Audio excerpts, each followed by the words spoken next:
History of MMM, how it all began.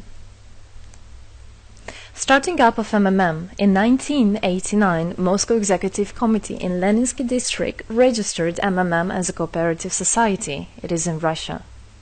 A few words about the leader. The MMM Cooperative Society was founded by Sergei Mavrodi and was one of the leading computer equipment distributors in Russia. Sergei Mavrodi, having a degree in maths, worked as a programmer and took part in the development of the first operating systems.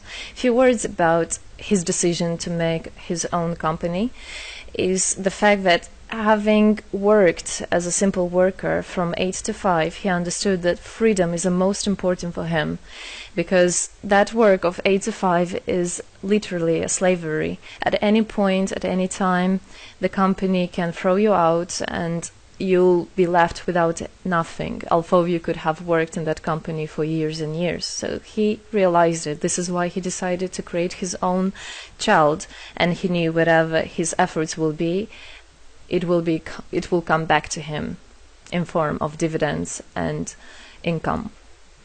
Free of charge travel campaign.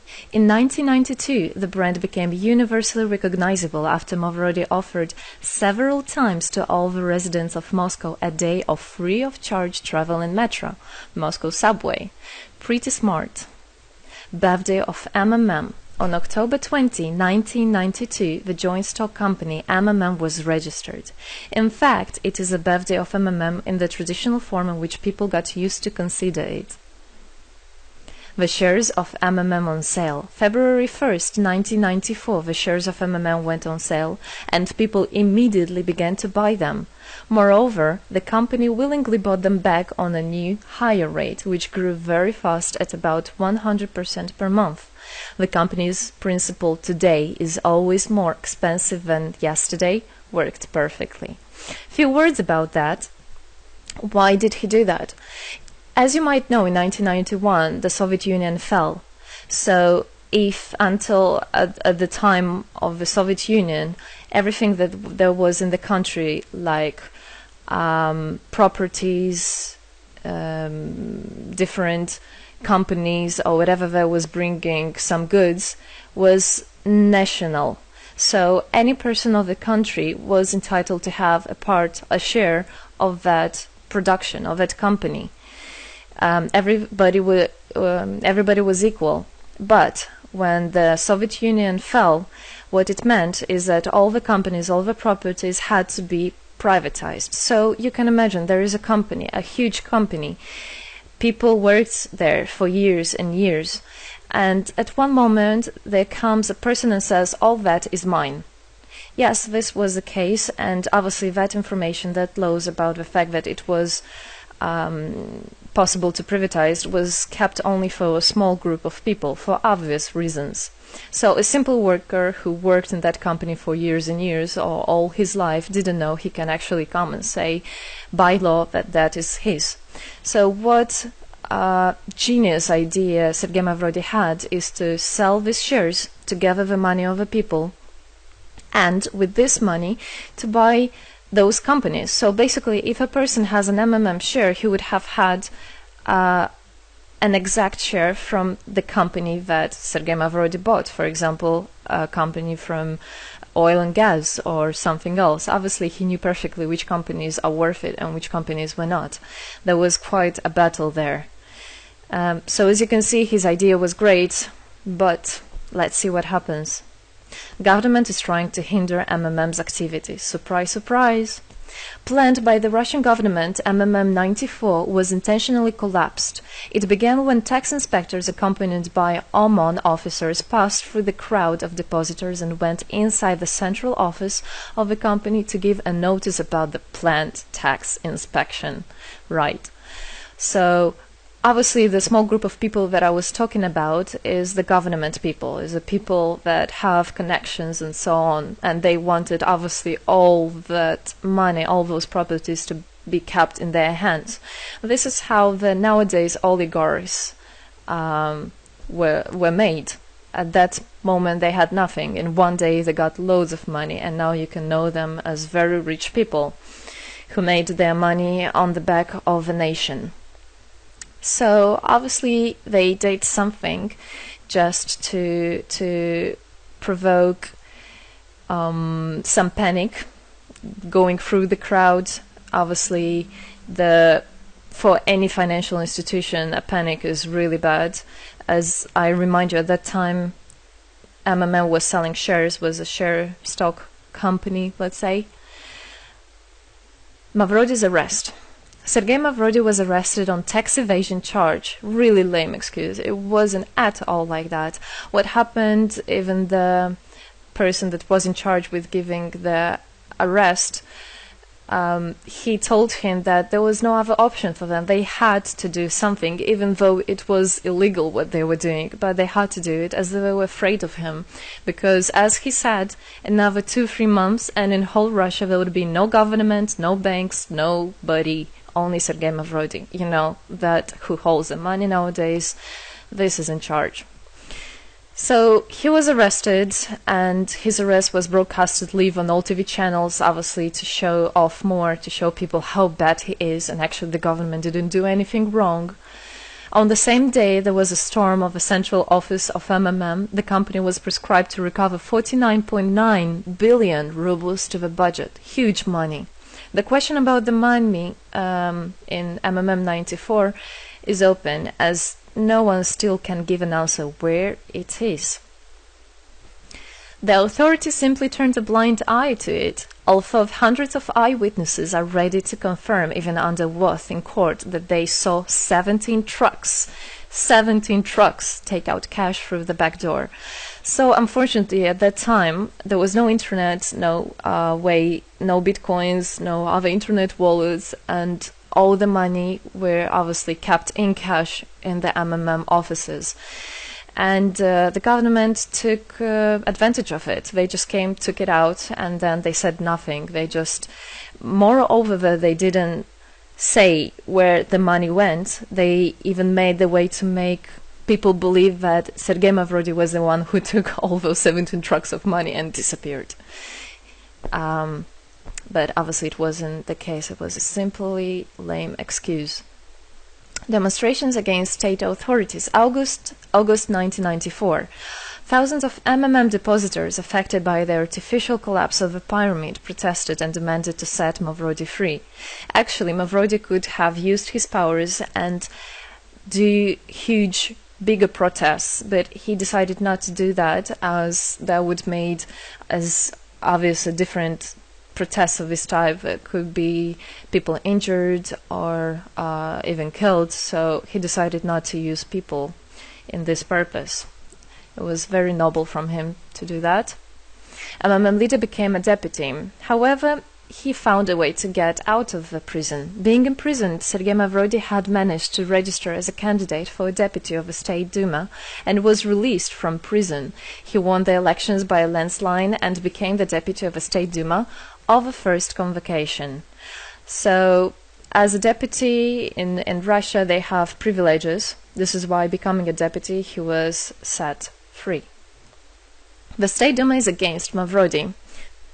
Surprise, surprise! The State Duma deputies deprived Sergei Mavrody of his deputy plenary powers due to his permanent absence at the Duma's meetings. That incident was the only one in New Russia's history. Sergei Mavrody wasn't interested at all in politics. It's not, he hates politics, as he said it many times.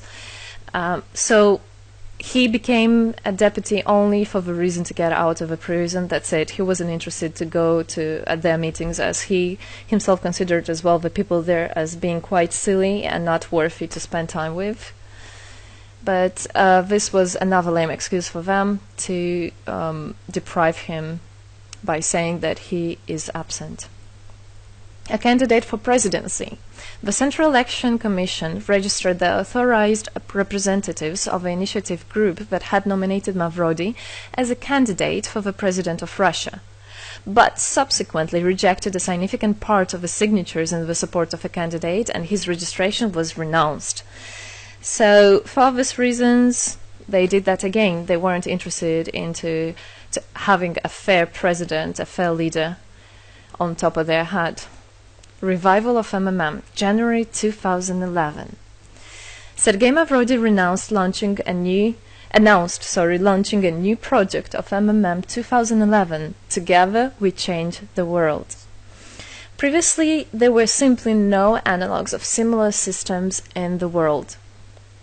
The film about MMM, the launch of a project fell in the same time interval with the release of Russian film about MMM Pyramid, the plot of which is based on the eponymous book in which the history of MMM is disclosed by Sergei Mavrodi. So he wrote a book, and there is a movie which I highly recommend you to watch. You can find it online on YouTube. MMM is building a new, fair financial order. June 2012, the activity of MMM made a lot of banks collapse and a huge outflow of funds from deposit accounts happened. The system numbered more than 35 million members at the time. For obvious reasons, the fight against the system started. It suffered the same fate as MMM 94, eventually collapsed. So what happened? A lot of banks, as I already said, had a huge outflow, and another minus of the system of that time was that it wasn't really quite a community, because the money was still kept by the managers in MMM. So it wasn't the same idea as it is now, comparing it now, where people exchange money between themselves. You don't need to put it in a central account.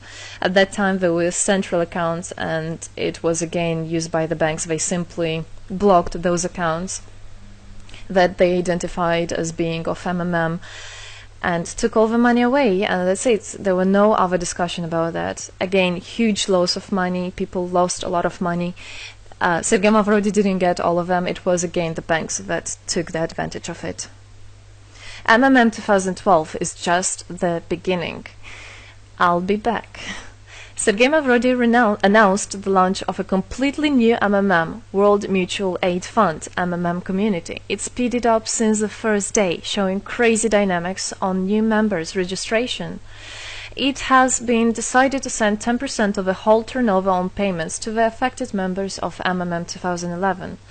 So again, another genius idea. In order not to make central accounts, in order not to gather the money somewhere, now the money are spread directly between participant itself. You can just check in your account online whom you should transfer the money to. So MMM now is connecting all the people between themselves in exchange, so that they can exchange the money and get benefits of it. It's amazing and it's crazy, but it is true. MMM is growing. Some short facts. 2012, MMM started its development in India. It had great, huge developments. 2012-2013, following India, MMM Bangladesh was launched as well. 2013, MMM Indonesia was launched. 2014, MMM Hong Kong. And it's not the end. MMM Global, 2014. MMM Global started up in the spring 2014. It is a voluntary network, a community of millions and millions of people from more than 100 countries worldwide. So there is already MMM settled in Argentina, Brazil, Philippines, Hong Kong and other, and all the rest of people in the world from all the countries of the world are able to participate as well. So they rebelled against the financial slavery and combined their money for this purpose. So how it is possible? MMM, the Republic of Bitcoin. Bitcoin is another genius idea to set the world free. For MMM Global participants' convenience, there were some 20 ideas on funds transfers implemented. From now on, all the countries where you can buy and sell Bitcoins can be registered in a branch of Free People of the Republic of Bitcoin. Thus, there is no barriers to develop MMM in small countries due to their restrictions on the international bank transfers. Banks.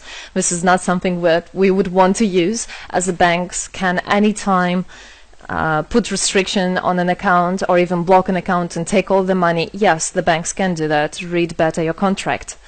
So, Bitcoins is really genius idea to do that. Join MMM Global, join our community, set the world free. Don't hesitate, don't even think of going back, just go always forward. We are writing the history right here and right now. We are not going to be any more slaves working from 8 to 5, having pennies for that. We want to hold our own money and to get the benefits of it. I don't want a bank to use my money for their own purposes. I want us people, free people, to use our money, to exchange the money when it is needed, and to help each other. This is really a great idea. And join us, write the history here today with us, and together we will indeed change the world.